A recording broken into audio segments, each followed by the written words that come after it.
my name is Lou Ward. This is a tutorial on Steady by Giuliani. It's in lesson 15 on page 81 in my book, Beginning Guitar for the Classroom, A Comprehensive Approach. You can download this book or this page on my website for free, and the link is below. In lessons 11 through 14, we learned steadies that help develop right-hand technique. Beginning with lesson 11, we learned the simple pattern P-I-M and subsequent lessons built upon that pattern. In this steady, in lesson 15, you will be combining three patterns, two of which are new. The steadies in the previous lesson were simple chord progressions using a consistent pattern throughout the piece. In this steady, you're going to be diving into music that has three parts: a melody, a bass, and a pedal. So what is a pedal? Well, in simplified terms, a pedal is a sustained tone that usually occurs when other parts are going on. Now on the guitar, we can't really sustain a tone like an organ or cello can, so we have to allude to that tone being sustained by repeating the note. Here's a pretty famous example, classical guitar example of a pedal.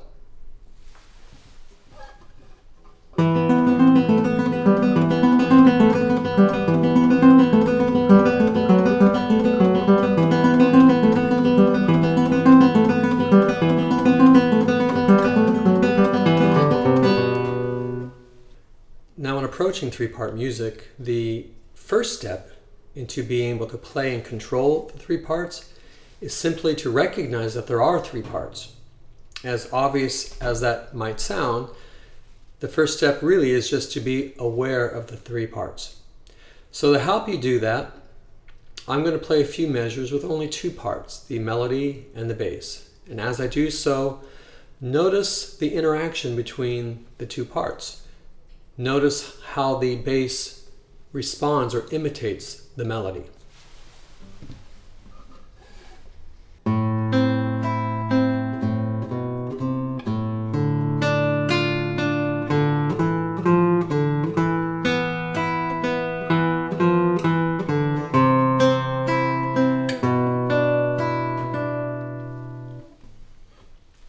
So now I'll add the third part, the pedal, which will be a repeated note on the third string. As you listen, notice how the pedal ties in the dialogue between the melody and the bass. It adds energy and continuity to the whole piece.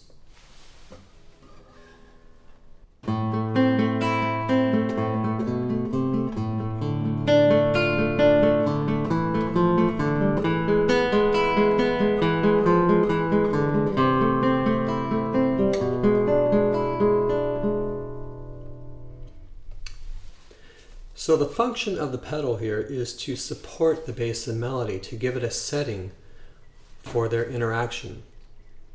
It's not as important as the bass and melody, therefore it should not be played as important. The volume should be dropped down slightly, just underneath the melody, so it doesn't compete with the melody. Controlling the balance then is one of the technical objectives of this study. But controlling the balance means that you're listening. You're listening intently to all three parts.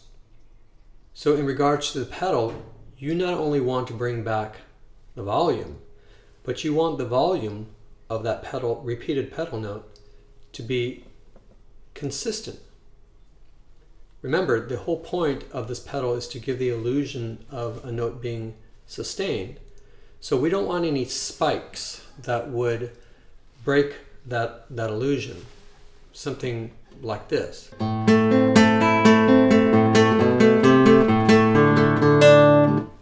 There, that pedal note is even louder than the melody note, which is actually easy to do because the index finger is fairly strong. So you want to be aware of that pedal, bring it back, make it smooth and connected to giving that illusion of it being sustained, and super controlled. So you can see that this steady goes far deeper than just getting your fingers to play a specific pattern. So with this piece, you're going to be moving into a place in your musical development where your inner ear, your listening, becomes more important than the actual technique. And I believe what I'm about to tell you is probably the most important thing any music teacher can tell his or her student. It's the very thing that's the key to being a musician. It'll be the single thing that transforms you from being a guitar player to a guitarist.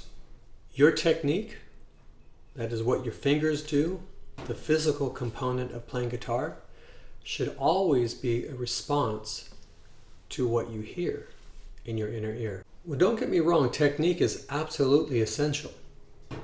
But if our goal in music is ultimately to express our interpretations and feelings of what we hear in the music, the function of technique is to equip us with the tools to articulate and express that. This, of course, implies two things. First, that we understand what is going on in music. And secondly, it implies that you're listening to what you're playing. Playing without listening is just fingers moving on strings. It's just a demonstration of technique, which in the context of performing music is meaningless because it's incomplete. It's not music yet until it speaks what you hear in your inner ear. This is the key to musicianship. Remember, it's not so much what you play that defines you as a musician. It's how you play it. Okay, let's jump into the music here. Okay, some general principles here. You're going to use a free stroke throughout. And also, as with the previous lessons, lessons 11 through 14, the index finger is assigned to the third string. So we'll only play the third string. The middle finger plays the second string, and the ring finger will play the first. All right, measure 1. The pattern, the first pattern, pattern A, is thumb, index, middle, index, ring, index, middle, index. Okay, if I form this chord, we have our second finger on third string A, first finger on second string C, holding down this chord, and with that finger assignment that I told you, this is the pattern.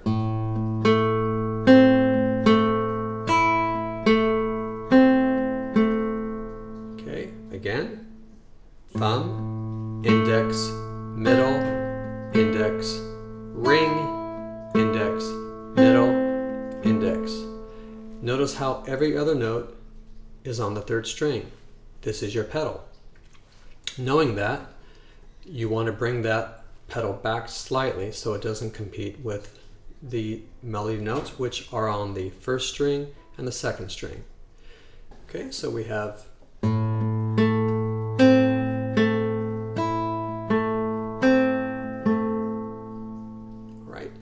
Now, I would suggest that you aim to work on the balance between the pedal and the melody notes right from the very beginning. That's the goal of this study, is to deal with three parts, and that includes the balance. Controlling that takes time. It's not something you're just going to get in one day. It's going to be a process, and that process is going to only be prolonged if you decide to learn the music first and then go back and try to deal with the balance. All right, so measure 2, we have pattern B. Our second finger stays down on the pedal note, third string A. Matter of fact, it will stay down for the entire first 4 measures. The bass, now it's just a bouncing back between the bass and pedal. All right, but the bass aren't just bass notes, it's a line. It's a line that's actually imitating the melody note in notes in measure 1. So in measure 1 we had this. And then now the bass line in measure 2 is. Okay, so you want to play it with that understanding. All right, this bass line is only on the 5th string. So we have the open A, third string A, second fret B. Okay, and I would suggest you keep this down, this first finger down, when you play the 3rd fret C. Why? Because if this finger's down, you'll know where this note is, right? If you did this, not only is it going to be a little bit unstable, but it's going to be noisy, and it's not going to be as connected.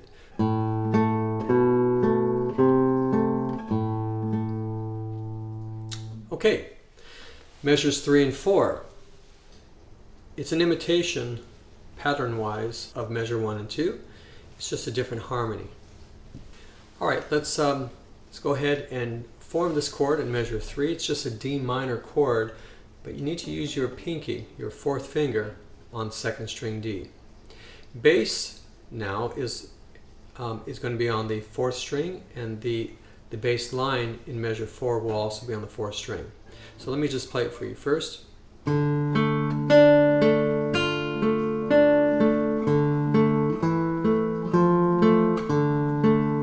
Alright, so let's go ahead and form this chord. Again, bass is on the 4th string, everything else is the same.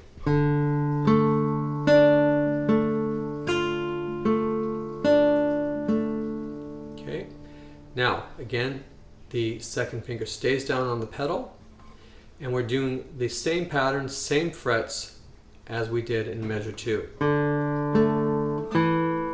Again, we're going to keep the 2nd finger down as we play the F. So again, it's this. All right. So all 4 measures.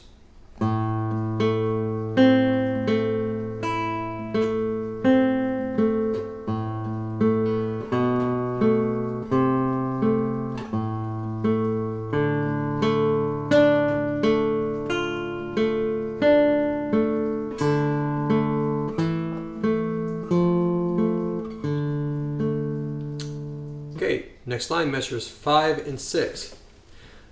The material here also imitates what we had just heard, with a slight variation. This will be the 3rd presentation of that material, meaning this. That's the 1st. This is the 2nd. This is the 3rd.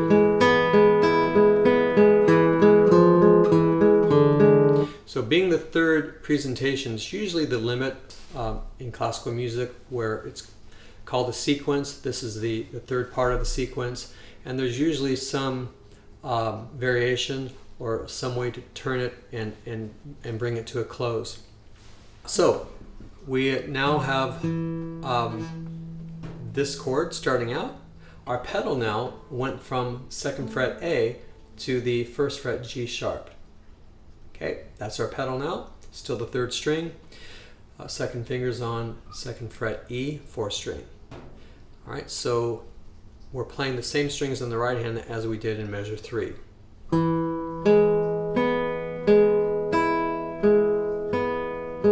right, we're going to keep everything down. Now pattern B is bouncing between bass and pedal.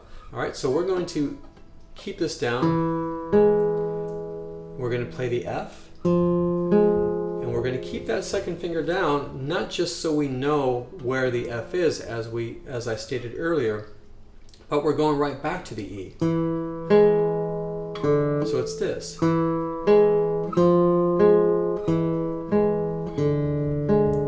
Okay. All right, now this sets us up for the next measure, measure 7. Our 3rd finger's on 5th string C. And our 2nd finger goes back on 3rd string A, and our 1st finger is on 2nd string C. Be careful, it's really common for a student to misinterpret this to be a C chord, but this is not. Technically, this is it's an A minor chord with a C bass. The only difference between this and a C chord is that that 2nd finger is on the 3rd string A. So make sure you have the right chord formed. Okay, and we're playing the same pattern, pattern A. Okay, and now measure 8. Okay, this next chord can be a little tricky. We're going to move our second finger up to 2nd fret B, 5th string. Our first finger moves up from 2nd string C to the G sharp on the 3rd string, and then our 4th finger is on 2nd string D. Our bass is back on the 5th string.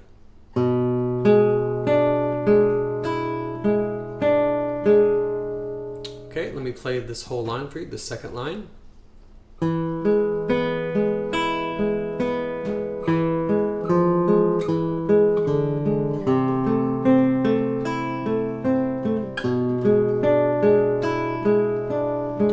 Now getting to this chord, I would suggest instead of trying to form the whole chord at once, it's really not necessary, right? Only put down what you need immediately. So if we're at this chord, the first thing we have to hit is this B. So that's the first thing you put down. Then move your first finger up to the G sharp and then your pinky on the D. It'll be a lot easier that way. All right, third line is exactly like the first line.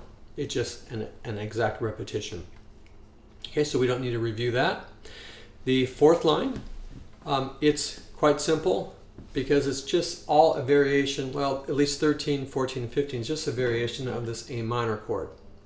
What's happening in the bass is it's almost like a second pedal because it's octave E's. We have this. 6th string E.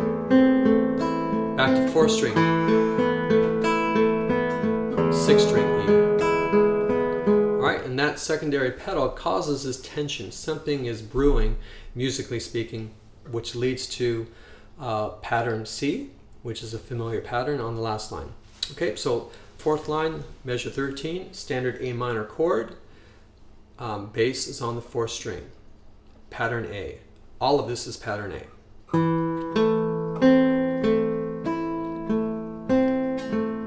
Next measure, same thing, same chord, except the bass is on the 6th string, open 6th string. Okay, now this next measure, be careful, it's not the same as measure 13. It looks that way on first glance, but we're lifting our first finger off 2nd string C and we have the open B now. Bass is back on the 4th string. Okay, and now we change harmony, so we're playing, the only thing we're putting down is 3rd string G sharp, bass is back on the 6th string E. Okay, this leads us to the last line. This pattern C is the same pattern you played in lesson 13 in Prelude in A, which is P-I-M-A. All right, so this first chord in measure 17 is the same as measure 1. We're just using a different pattern. All right, so bass is on the 5th string. Beat 2. We have the G sharp and the D. Bass is on the 6th string. Okay, next measure. The first half is exactly like measure 17. The second half is almost like measure 17. We do have the G sharp, but instead of the D, it's just the open B. Okay, the next two measures, measures 19 and 20, is an exact imitation of measure 17 and 18. All right, so in music, whatever has the moving line usually has the importance, and that's what's going on here. The moving part is the note on the 2nd string, so it's this.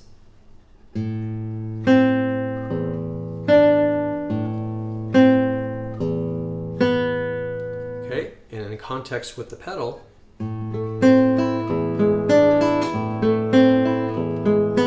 repeats.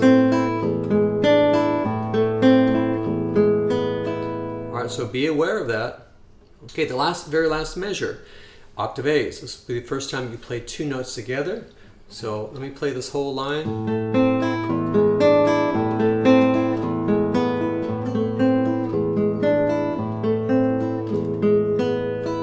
A little retardando, a little slowing down. lay the second finger down. Now you're playing the fifth string and the third string together.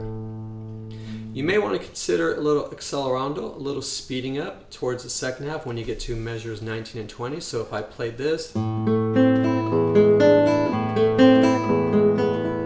maybe softer here, retardando. It's your choice, your interpretation. Well, I hope this lesson was helpful.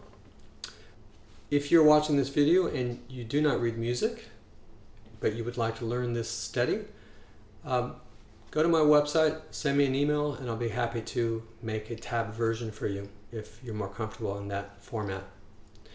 Also on the website, besides the beginning book, which is a free download, I also have the advanced classical book, an advanced rock book, a piano book, and my compositions and arrangements for guitar ensemble. All of this is free, and it's just a resource to the guitar community. So go ahead and check it out. The link is below.